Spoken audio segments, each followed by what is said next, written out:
Hey guys, it's Libby and today I'm doing a review of Uprooted by Naomi Novik.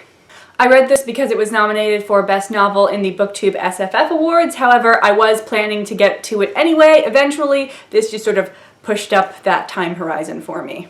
This book is a standalone, but Naomi Novik has written quite an extensive series called the Temeraire series, I think. I have not read any of those. This is my first Novik. This has a very fairy tale-like feel. It's based on Polish fairy tales, and I think I recognize traces of the story of Koszej the Deathless, who is the Russian bogeyman, in this book. So it's set in a fantasy version of Poland during, like, the Middle Ages to the 17th century, somewhere in there. Honestly, if you were a poor person, life in the 12th century and life in the 17th century were pretty much the same.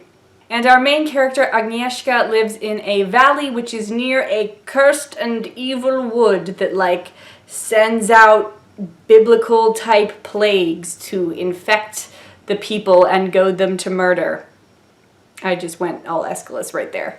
But the wood is kept at bay by the local wizard, who is named the Dragon, and since he, is saving everyone's lives, they kind of look the other way about the fact that he kind of abducts one of their young ladies every 10 years to go live with him in his castle. She does come out at the end of 10 years, but she's very different. So the date that the next girl will be chosen is fast approaching, and everyone knows that Agnieszka's friend Kasia, who is beautiful and charming and good at everything, is going to be chosen, and that Agnieszka is not, because the only thing she is good at is getting dirty and tearing her clothes. Maybe she's a little too good at getting dirty and tearing her clothes.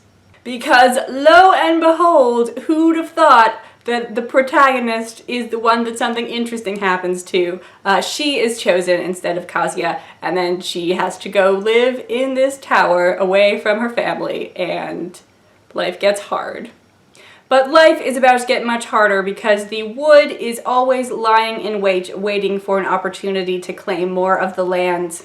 And one of the princes of the kingdom is very eager to rescue his mother, who was taken into the woods 20 years ago and has no doubt suffered unnumberable horrors. But even such a pure motive can be twisted to the wood's will. So, the rating. I found this book very difficult to rate because it was definitely either a 4 or a 3, and not in the middle. I knew it wasn't a 3.5 or somewhere along that spectrum. I just couldn't decide which things I considered more important because there were many parts of this book that I enjoyed. There are a lot of good things in here. There were also some bad things though.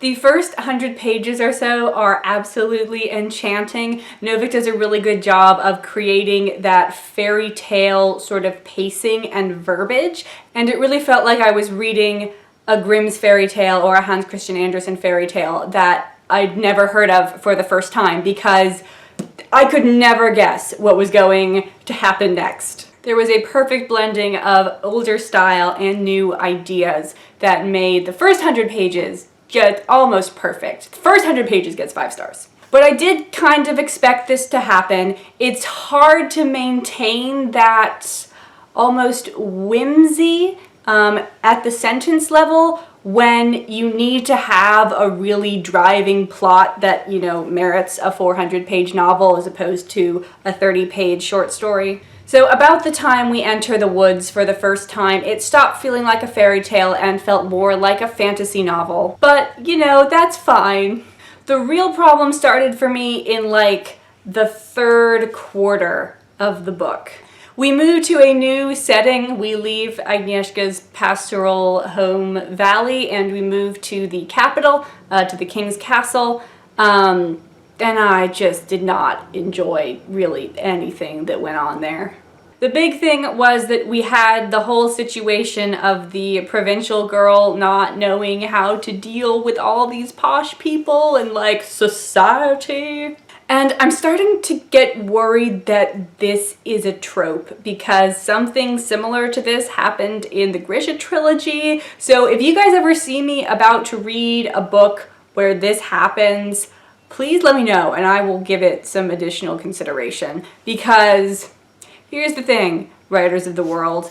We already have, like, the optimum book about a young woman who has not been posh her whole life, and now she's, like, thrust into this situation where she doesn't know how to behave and she doesn't know who to trust and she cannot deal.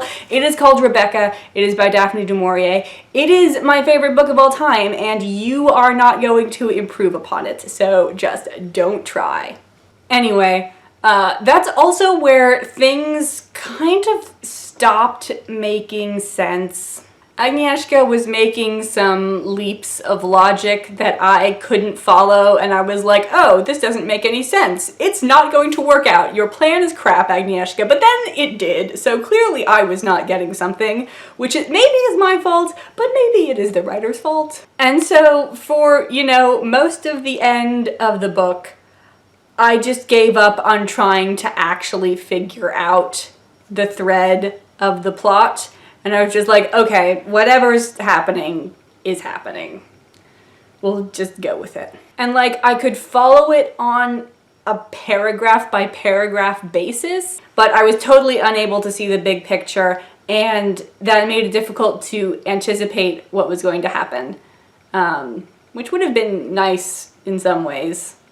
And she's never really able to recapture that style, except for like this one scene near the end of the book when like Agnieszka just walks along a carpet, and we spend like 3 paragraphs with her walking on this carpet, and it is beautiful and magical, and I want someone to film that.